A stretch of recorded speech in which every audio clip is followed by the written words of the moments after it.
So with all that said, it is a pleasure to welcome Dr. Hugh Ross. Please join me in welcoming him. Yeah. Thank you. Thank you. Thank you. Well, it's my pleasure to be addressing you. I'm going to be giving two messages this morning. First one's going to be cosmic reasons to believe in Jesus Christ, and the second message will be on science and Genesis. And the first talk is a little more technical than the second talk, so that's why I talked to your pastoral team and said, which of the two congregations is the most intelligent? And they assured me it was this congregation. So you get the little more technical talk, but rest assured it will be equation-free. I do speak on universities more frequently than churches, but yeah, being a pastor, I know what you need at a church. Reasons to Believe is an organization I founded with my wife 32 years ago. We're a group of research scientists that basically look at God's two books. God's given us the book of Scripture and the book of nature. And the book of nature is a tool God has given us to bring people to the book of Scripture and to the foot of the cross of Jesus Christ and to salvation. So I'm going to try to model that for you today. Now, if you actually have a smartphone, and most of you probably do, you can text Hugh to 31996, and that will be your gateway to a whole bunch of free videos, book chapters, articles, and a whole bunch more. And for example, the message that Tom talked about at Willow Creek Community Church, we actually have a video recording of that message that you can get there at 31996. But as promised, cosmic reasons to believe in Jesus Christ. And the birth of this message was an internet video club I was participating in. It's run by an atheist, and literally atheists from around the world use their computers, and it's kind of like a worldwide video chat. And so I was the featured guest, and the first question I got was from this scholar in Ireland. And she said, I've read your books, and I see how you use science to establish that there must be some kind of God.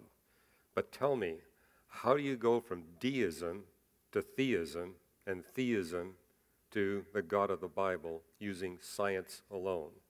Now, this is a 2-hour thing, so I gave her 3 different ways that you could make that link from deism all the way to Jesus Christ. I'm just going to share one of those 3 tools with you today. So to give you an outline, we're first going to show you how scientifically we can establish there must be a God beyond the universe that created the universe. Then secondly, why that God must be a personal, loving being. And then third, why it must be a redeeming God. And it's only the God of the Bible that has all those characteristics: transcendent, personal, loving, and with a plan to redeem billions of human beings from their sin and evil. Now, I was not raised in a Christian home. In fact, I really didn't get to know a Christian until I arrived at Caltech to do postdoctoral research. In Canada, Christians are much harder to find than they are here in the U.S.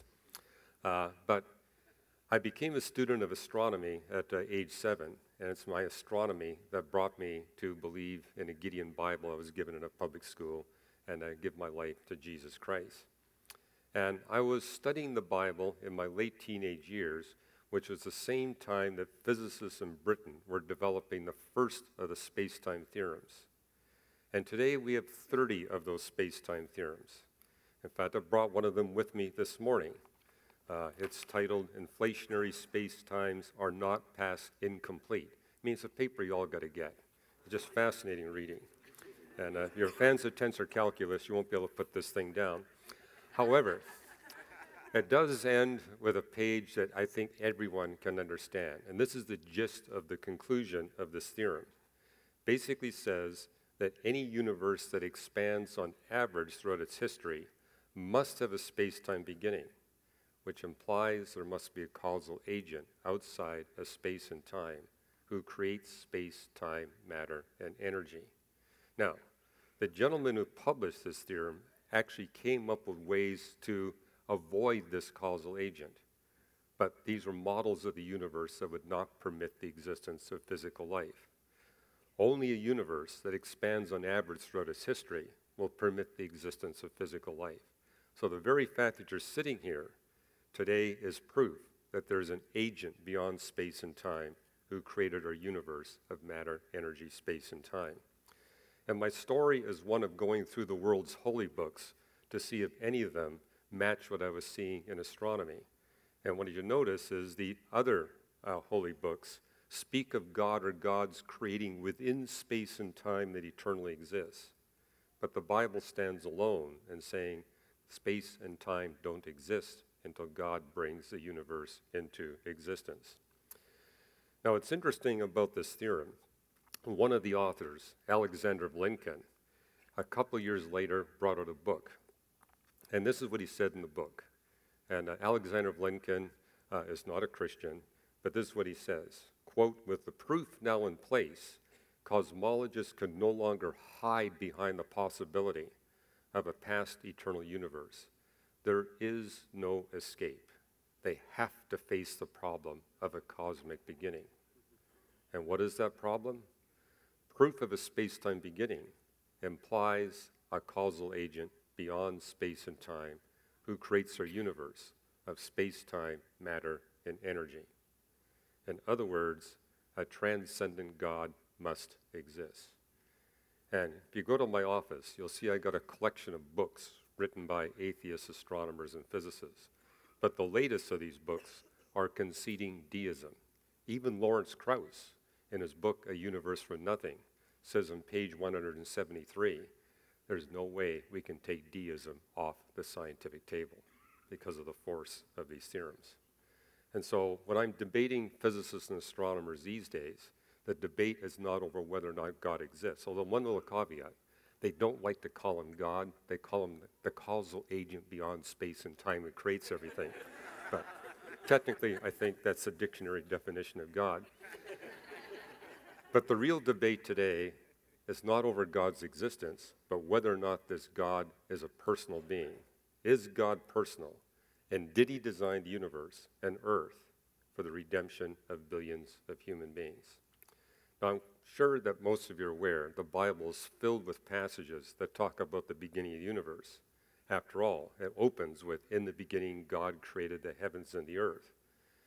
But the Bible actually says more about the expansion of the universe than it does the beginning of the universe. Here's a list of a few of those passages. In the English translations, it typically comes out about God stretching out the heavens. But the Hebrew verb for stretching out is the verb natah, and it means the expansion of what's being described. And I think this caught my attention when I was a teenager reading the Bible seriously for the first time, because I was aware no other book said that until the 20th century. For thousands of years, the Bible stood alone in saying that we live in a continuously expanding universe. And I've debated on university campuses 4 times now, Michael Shermer, the executive director of the Skeptic Society. And when this comes up, he immediately recognizes the problem it faces for him as a non-theist, is that here we have evidence of the Bible predicting thousands of years in advance, something that no other human thought of, the expansion of the universe. And of course, we now know that is true. And so his charge is, these are metaphors, these are figures of speech. These texts are not literally saying we live in a continuously expanding universe. But I was able to point out to them, you go through these 11 texts, the Hebrew verb natah shows up in all 3 Hebrew verb forms, which means these texts literally are speaking about the continuous expansion of the universe. And it's not just me seeing this with hindsight. Jewish theologians many centuries ago also discerned this from these biblical texts. Now, I've written a book, The Creator and the Cosmos, where I lay out the most rigorous evidence that we do indeed live in a continuously expanding universe. So if you want the best evidence, you'll have to get that. But let me give you a visual demonstration. And it's thanks to the Hubble Space Telescope. So here are 2 images from the Hubble Space Telescope. One shows you galaxies located 12 billion light years away. The second one shows you galaxies 2 billion light years away. So there's 10 billion years of time separating these 2 photos, and I put them both on the same spatial scale. So what you see is when you look back, those 12 billion years, galaxies are jammed so tightly together, they're tearing spiral arms off one another. But as you move forward into the second photo, you see the galaxies are spread so far apart where this phenomena is now quite rare. You also notice the galaxies are bigger because early in the universe you got galaxies merging, and the merging effect spins down as you get closer and closer to the present era. And if you go on the NASA website, you can see dozens of more photos that show you basically the photo album history of the expansion of the universe. Now today we know which factors govern the expansion of the universe. One is gravity. If you remember anything from your junior high physics class, it's that two massive bodies under the influence of gravity attract one another. And the closer they are together, the more powerfully they attract. And so gravity works to slow down the expansion of the universe. But in 1999, we astronomers discovered another feature of the universe called dark energy. How many of you have ever heard of dark energy? Oh, gee, more than half of you have heard of dark energy. This is great. Nobody knew about it. Nobody knew it existed until 1999. But today we know it makes up nearly 3/4 of all the stuff of the universe. Don't you think that's interesting that not until 1999 were we aware of 3/4 of all the stuff of the universe? Dark energy is energy that's embedded in the space surface of the universe. And the way dark energy works is the bigger that space surface becomes as the universe expands, the more powerfully it accelerates the expansion of the universe. And so we astronomers have noted in the first half of the history of the universe, the expansion rate was slowing down. But in the second half, it's speeding up because gravity dominated when the universe was small, and dark energy dominates when the universe is much bigger. But one of the things we've recognized is that you have to fine-tune both the mass of the universe and the dark energy in order for life to be possible. For example, if you expand the universe too rapidly from the cosmic creation event, gravity will not be able to collect the gas of the universe to make galaxies, stars, and planets, and life will have no place to live. On the other hand, if you expand the universe too slowly from the cosmic creation event, gravity will collect all of the gas of the universe and compress it into nothing but black holes and neutron stars, where the density exceeds 2 billion tons per level teaspoonful. So think about having a cup of coffee and dropping 2 billion tons in, okay? That density is so extreme that molecules can't exist. Atoms can't exist. Not even protons and electrons can exist, and life is not possible. What my colleagues have done is they calculated the degree to which you have to fine-tune the mass of the universe and the dark energy in order to get the galaxies, stars, and planets so that physical life would be possible in the universe. And the answer is, it must be fine-tuned to 1 part in 10 to the 122nd power. That's 122 zeros after the 1. To give you some context for that, if we were to add up all the protons and neutrons in the entire observable universe, it's 10 to the 79. So we're talking a number way bigger than that. And most lay people have a hard time conceiving exactly what that number means, so I'm going to try to give you an analogy that I think will help. I'm going to compare the level of fine-tuning design and dark energy to the very best example of human engineering design achievement. And from what I can tell, what easily ranks as the best example is the LIGO instrument. It's a gravity wave telescope. In fact, you may have heard that about 1.5 years ago, that instrument discovered gravity waves for the first time. And hence a Nobel Prize was won as a direct result of that. Well, this instrument is so well designed and engineered that it can measure over 4 kilometers a distance of just 1/10 of the diameter of a proton. That's how incredibly designed this instrument is. It was invented by physicists at Caltech and MIT, and they worked on the design for years, and then thanks to your US tax dollars, it got built in Washington State and the state of Louisiana. If we were to compare the fine-tuning design of dark energy with a fine-tuning design of the epitome of what we human beings have achieved, dark energy wins by a factor of 10 to the 97 times, which means that the one that designed that dark energy at a minimum is 10 trillion times more intelligent and more knowledgeable than those Caltech and MIT physicists. Now, I've worked with these people. They're not dumb. They rank as some of the most brilliant people on the planet. Or I can make you another comparison, namely that the one that designed this dark energy is at least 10 to the 97 times better funded than the U.S. government. Well, I think you kind of see where I'm going. We're not only talking a transcendent entity beyond space and time.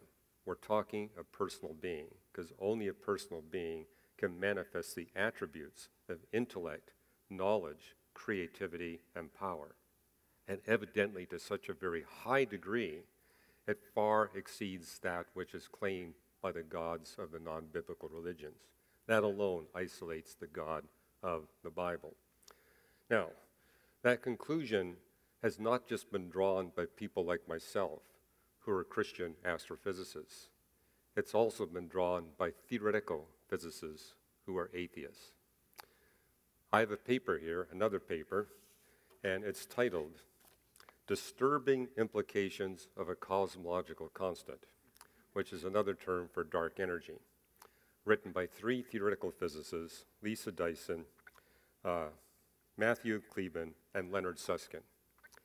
Now, this paper caught the attention of another atheist physicist, Philip Ball. He's the physics editor for the British journal Nature, probably the most prestigious science journal in the world. And so he decided to interview these three physicists, and then he published his interview in Nature. And I'm going to pull you a couple of quotes from that interview. Here's one of them. Arranging the universe as we think it is arranged, that is, a universe with dark energy, say the team, would have required a miracle. Now keep in mind, these are atheists, so they're saying if dark energy is there, we're looking at a miracle. Here's another quote. An unknown agent, namely one beyond space and time, intervened in the evolution or the history of the universe for reasons of its own, which explains the title of the paper, Disturbing Implications. As atheists, they found it quite disturbing that if dark energy is real, there has to be this agent beyond space and time performing miracles for reasons of his own. Not just a deistic God, we're talking a theistic God, a personal God, which explains why they closed their paper. I'm going to give you the very last sentence in this research paper, and if you want to see it for yourself, I got the paper up here. They closed the paper out by saying, perhaps the only reasonable conclusion is that we do not live in a world that is a universe with a true cosmological constant. In other words, they concluded their paper by saying dark energy must not be real. Now, the irony of this paper is within about 9 months, astronomers came up with 9 independent observational demonstrations that not only does dark energy exist, it's the dominant component of the universe. And I've written a short article, about 1,000 words each, on each of these 9 discoveries. And you'll find them all on our reasons.org website. There's the URL right there. Matter of fact, we just updated it because now we have 25 independent observational demonstrations that dark energy is real and the dominant component of the universe. Now, if you were to ask me as a scientist, what is the most spectacular measurable evidence we have for divine fine-tuning design? I would say dark energy and the total mass of the universe. But it's by no means the only evidences that we have from cosmology. Matter of fact, virtually every feature of the universe and of the laws of physics shows this exceptional degree of fine-tuning design. So here is a brief list in the context of carbon-based life.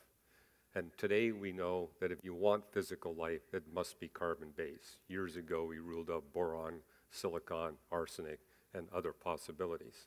And that's the only assumption that goes into this. So, for example, if you want physical life in the universe, it's crucial that you fine-tune the ratio of the electromagnetic force to the gravitational force to better than 1 part in 10,000 trillion, trillion, trillion. You say, what happens if you don't? Either stars will never form, or they instantly explode, or you wind up getting only big stars, only small stars. You need the full canopy of stars in order for life to be possible. And the list goes on. Things like the velocity of light have to be fine-tuned, the entropy level. You have to have the universe electrically neutral, where the number of electrons balances the number of protons to better than 1 part in 10 to the 37. And if all this design indeed is a supernatural handiwork of God, then based on what we see in Job and Psalms, we'd expect this list to grow with time. What do you see in Job and Psalms? The more you learn about nature, the more evidence you'll uncover for the handiwork of God. So this is something we undertook starting in 1991. Our scientific team went through the scientific literature, and in 1991, we discovered there were 17 different features of the universe that showed this exceptional degree of fine-tuning design. But notice how the list has grown with respect to time. Today, the list stands at over 200 different features that must be fine-tuned in order for life to be possible in the universe. And again, this has caught the attention of people who aren't even Christians. So, for example, Freeman Dyson, very famous physicist, wrote in his book, Disturbing the Universe, quote, "The more I examine the universe, the more evidence I find that the universe in some sense must have known we were coming." I mean, as we look at the universe, it screams that it was all designed in advance for the appearance of human beings. Everything in the universe is focusing towards the entry of human beings. I mean, here we're celebrating the Advent, where the world was expecting the entry of the Messiah. The universe speaks the message that it was all focused on bringing in the entrance of us human beings. But I would like to go one step farther than where Freeman Dyson's going, where he says, the more I examine the universe, the more evidence I find that in some sense it knew we were coming.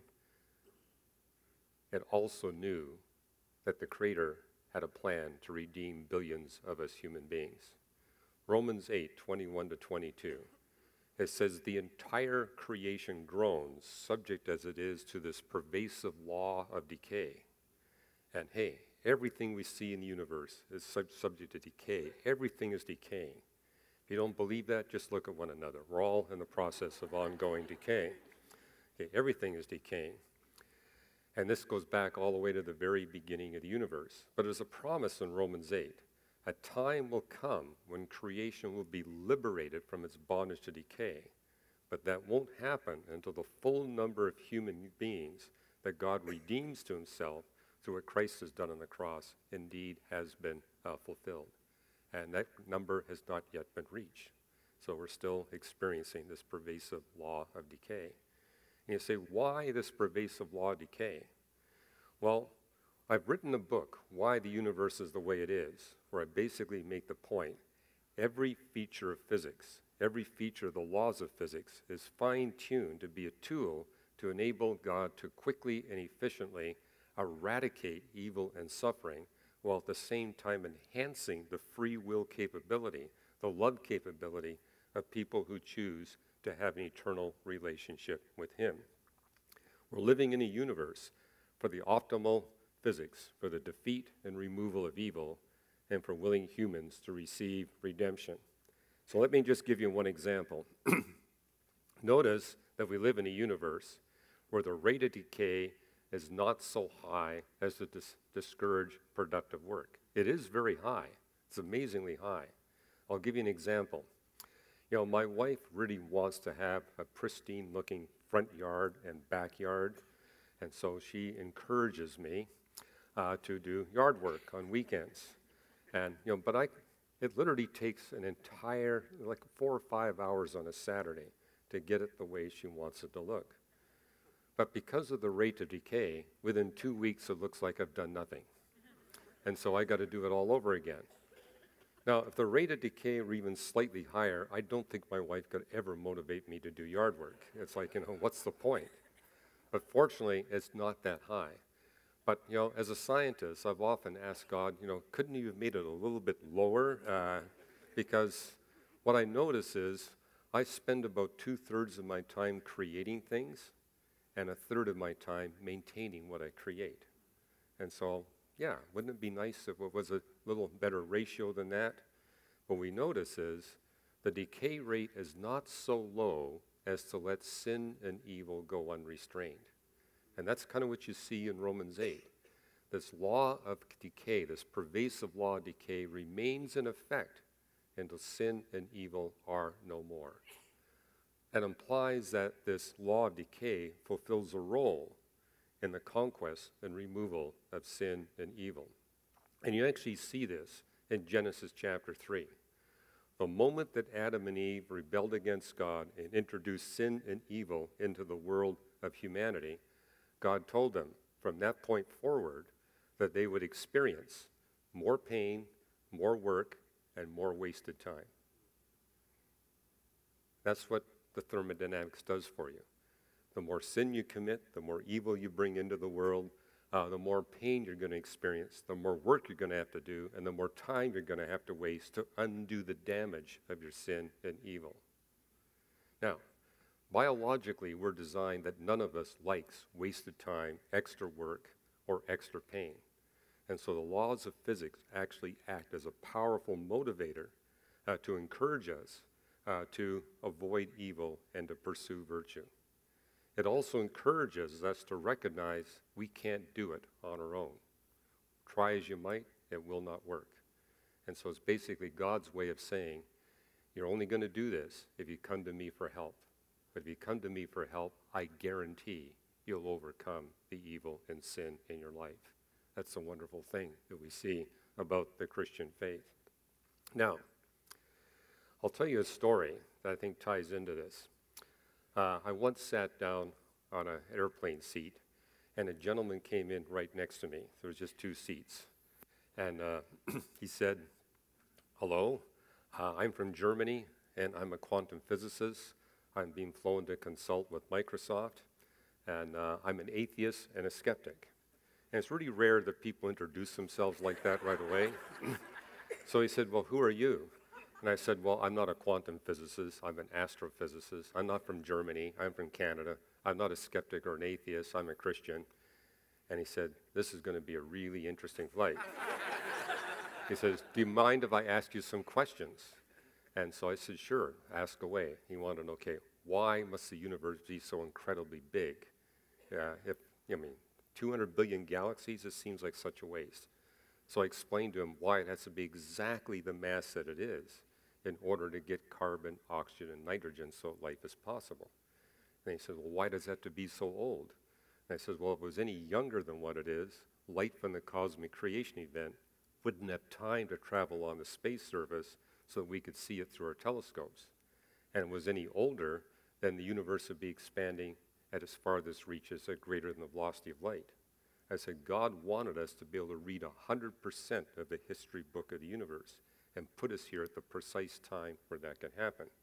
Also explained to him why the timing was crucial in order for the entry of us human beings. Then we got to the question of decay. He says, entropy, the universe has this incredible rate of decay. Tell me why this is in place. So I got to explain that to him. Over the course of a little more than 2 hours, he asked me 8 questions. At the end of that, he said, I got one more question.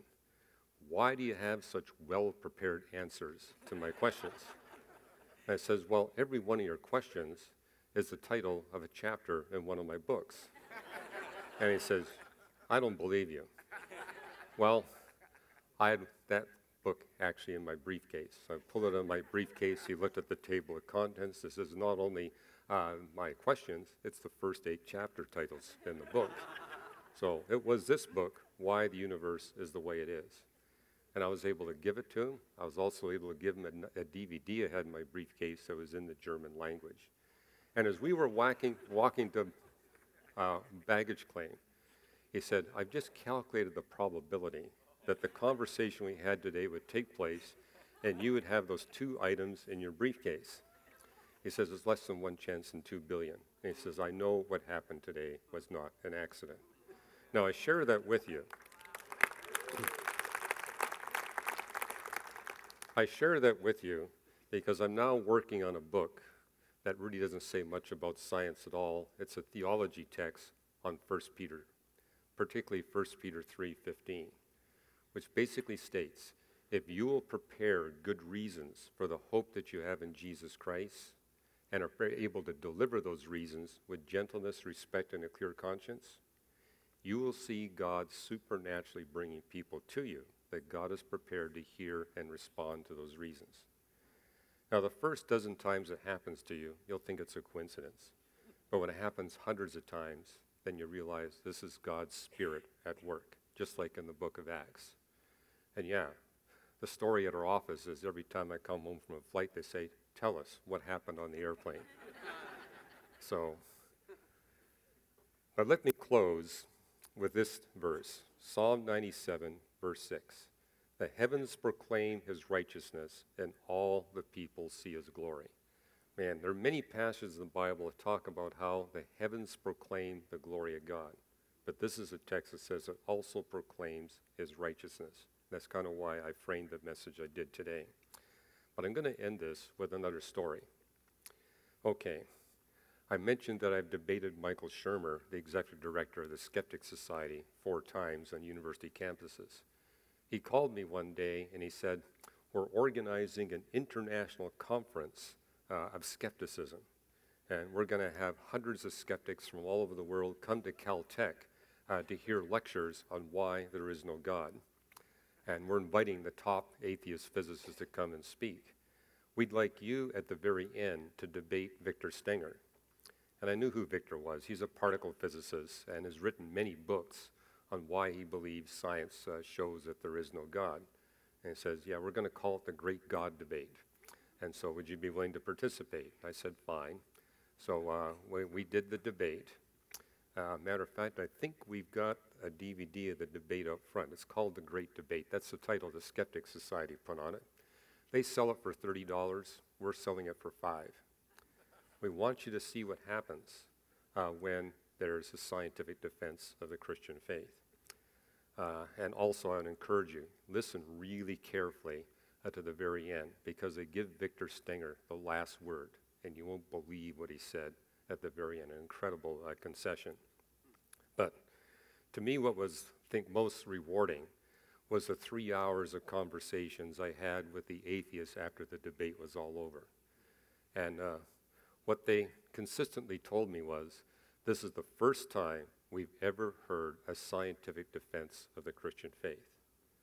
And, you know, if you Christians have this stuff, why are you quiet about it? And they said, we atheists have always thought we own science, because either you Christians never talk about it, you panic when the subject of science comes up, or you spout scientific nonsense when you talk to us about science-faith issues. And so it tells me, God gave us 2 books, the book of nature and the book of scripture. And it's high time that we Christians recapture the arena of scientific research and communication. And so I just encourage you, don't be quiet. And hey, I know not all of you have PhDs in science. Some of you do, but not all of you.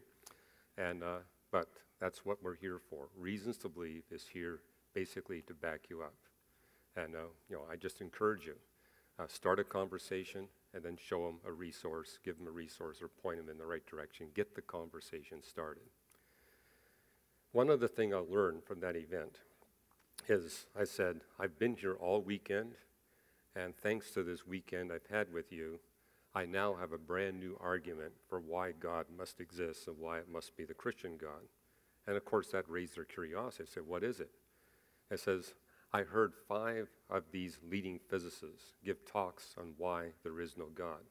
But what I noticed is they all targeted the God of the Bible. The gods of the other religions got a free ride. They got ignored. The whole focus was on the God of the Bible. I also noticed they spoke with great passion. And it says the passion and the focus on the God of the Bible tells me your speakers and all of you in the audience who are likewise responding with great passion tells me you really do believe in the God of the Bible. You just don't like him. You know what they said back to me? It's not that we hate the God of the Bible, it's that we despise his followers. And then they began to share with me stories of how they've been wounded by Christians that they had met. Now, of course, not all those wounds were committed by people who were actual Christians. A lot of people that they just presumed were Christians. But also tells me we need to reach out with compassion to these folks who say they don't believe, and help them with their wounds, because like all of us, they've got wounds. And how you get to those wounds, they put up an intellectual smokescreen. You can't talk to them right away about their heart hurt. First, you got to deal with their intellectual issues. And once you gain their trust, they'll open up their heart, because I began to hear story after story of what happened. But it took my listening to them over a period of time before I could tell them. It seems irrational to me that you let a mere human being who has failed and fallen get between you and the God that created you and loves you. And they said, well, I can't forgive. But notice what it says in Matthew 7. If you will not forgive others, I cannot forgive you. Because when you refuse to forgive, you're basically saying, I've been wounded more and hurt more than the Creator who died on the cross on my behalf. And it's basically recognizing, no, what God did for you is greater than that offense. Anyway, I want to end with a short prayer for all of you, and just encourage you to be a witness for him at this time. Father in heaven, first of all, we want to thank you for the privilege of being alive in the 21st century, an era of the time of human history when literally knowledge is exploding and the book of nature is expanding at such an incredibly rapid rate and giving us exponentially more and more reasons to believe in you as Creator, Lord, and Savior. Father, may we be diligent in studying the book of Scripture and in studying the book of nature and showing people a pathway to the one that inspired the Bible and created the universe, one who desires to have a relationship with all of us. And thank you for this Christmas season, which opens up so many doors and opportunities for us to share our faith in Jesus Christ. In Jesus' name, amen. Thank you. Okay. Well, if you've been around Neighborhood Church for any length of time, you know that the chances of our ending on time are about 1 in 10 to the 300th power. And so another miracle today. We've got a few minutes for questions. Jordan, can I get you to get that microphone, please? And we've got about 10 minutes. Any questions that you might want to ask? Dale.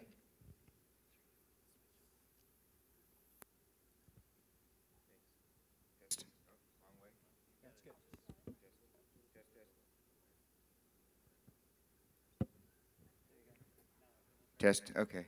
Good. Hi, Hugh. Hi. It's my understanding that like 95%, or that astrophysicists believe that 95% of the universe is made up of dark energy and dark matter, and that you can't see dark matter, and you can never prove that it exists. So in the fine-tuning, like at the end of the day, isn't it kind of something like, well, if it does exist, great. If it doesn't exist, well, that's God. Because I know the, like dark matter, Hawking says, and other scientists from what I've read, they say that you'll never see it because light can't escape it.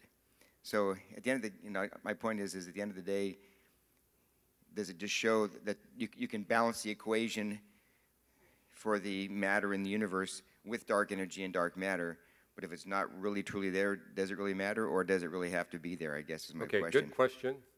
And you'll get a detailed answer in the 4th edition of The Creator and the Cosmos, which is coming out in February or March. So I tackle that. There's a whole chapter on that very question. And one reason why we're convinced that dark energy and exotic dark matter are real is that the universe measures to have a flat geometry. And the matter that we can see in the universe only explains 0.27% of that flatness. Now, we can discern through the dynamics of stars and galaxies that Ordinary dark matter makes up another 4.4%. But that's still leaving 95% unaccounted for. And, but again, the flatness of the universe actually independently tells you how much exotic dark matter there is and how much dark energy there is. And it literally is able to establish the existence of exotic dark matter and dark energy to better than 3 places of the decimal. Now, it is true we have not yet seen all the particles that are responsible for the exotic dark matter. We found neutrinos, but we know they only make up a small percentage of that exotic dark matter. And so my colleagues are looking for axions, which I think are very likely to make up the bulk of the exotic dark matter. And we're tantalizingly close. I mean, theoretical physicists and experimental particle physicists are trying to find it at the Large Hadron Collider in Switzerland and France. But I'm predicting that the astronomers will probably beat them to the punch, because we're actually seeing that white dwarf binary stars are cooling faster than they would if there's no exotic dark matter, if there are no axions. Now, they have published a paper where they got a signal that's 3.5 times above the noise, but the standard in these astrophysical journals is we don't call it a real discovery until the signal is 5 times above the noise. And so now they're looking at a lot more white dwarf binaries to try to get the signal up high enough where they can actually announce to the world, we found axions, and that will probably be a Nobel Prize winning discovery.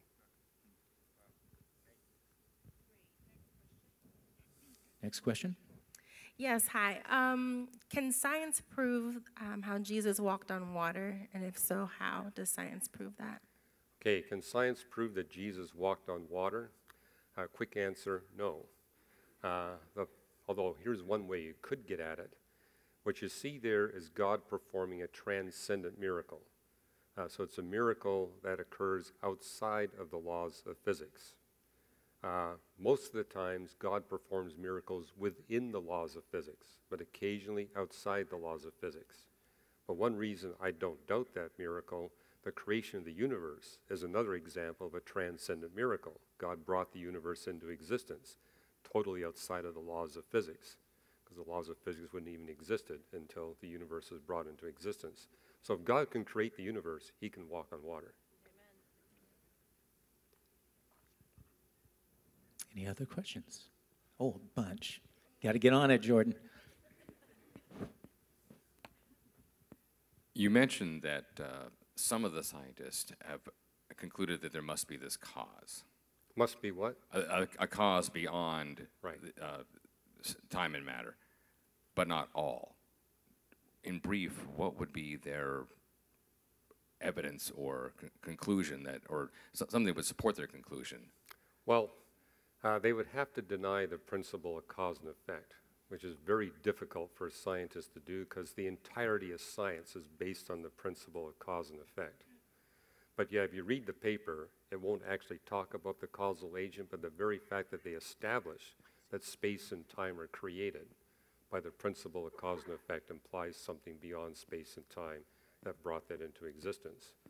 Now, what you'll see in the 4th edition of The Creator and the Cosmos is where the atheist physicists and astronomers are going is they're saying, well, all this evidence comes from what we can see. Maybe based on what we can't see, there's a loophole.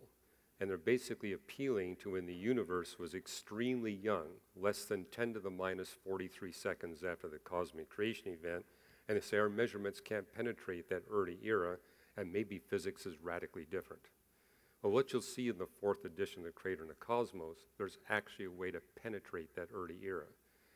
Because the quantum space-time gravity that could be operating in that era, which is the source of the speculation from these atheists, would actually blur the images of quasars and galaxies as the light from those quasars and galaxies transmits through space. And measurements tell us there's no blurring. The fact that there's no blurring means that any quantum space-time fluctuations in the quantum gravity era are so tiny they allow no escape from the beginning of the universe. So the space-time theorems hold literally all the way back to t equals 0, which again means there's no way of escape. You're stuck with that causal agent. Now, some of my atheist friends will say, well, okay, I accept that agent. I just don't think it's Jesus Christ. But that's kind of why I took the message the way I did this morning, saying, yeah, it's more than just a deistic worldview. So we have time for one more question. I'll be quick because he bogarted my question. I wanted to know what, atheists thought was the, that event that caused everything, the explosion or whatever that was, what they draw back to go, hey, this is the, that explosion that happened, what they justify as creating something from nothing. Well, what's interesting is that a lot of atheists will say, I will not believe in God until all possible loopholes are closed. Well, that would require knowing 100% of everything about the universe, which will never happen. But here's one way you can put this to the test. Is the loophole space getting progressively smaller and smaller as time goes by? If it is, that's not good for an atheistic worldview and is really good for a Christian worldview. And when I've been documenting the 4th edition of the Creator and the Cosmos, you'll see it to some degree in why the universe is the way it is. That loophole space has been dramatically shrinking in the last 20 years. And so it's such, for example, that one excuse they're saying is, well, maybe before the beginning of the universe, there was a previous universe that contracted down to a beginning. But the problem is you can't link the two geometries together. So that doesn't work either. If you have additional questions that you're afraid to ask publicly but want to ask Dr. Ross privately, he's going to be available right up front here at the end of our service. So our time is gone. I'm going to have you stand, if you would, please. I'll dismiss you with a benediction. Prayer teams, if you would come on down and be on either side, and then we'll leave this central area open for Dr. Ross. Listen, if this was of interest to you, Dr. Ross is going to do a whole different sermon in the second service, so feel free to double dip.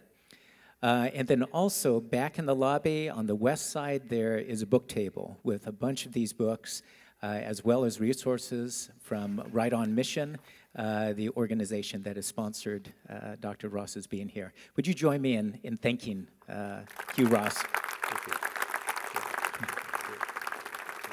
We so appreciate it, Hugh. Thank you.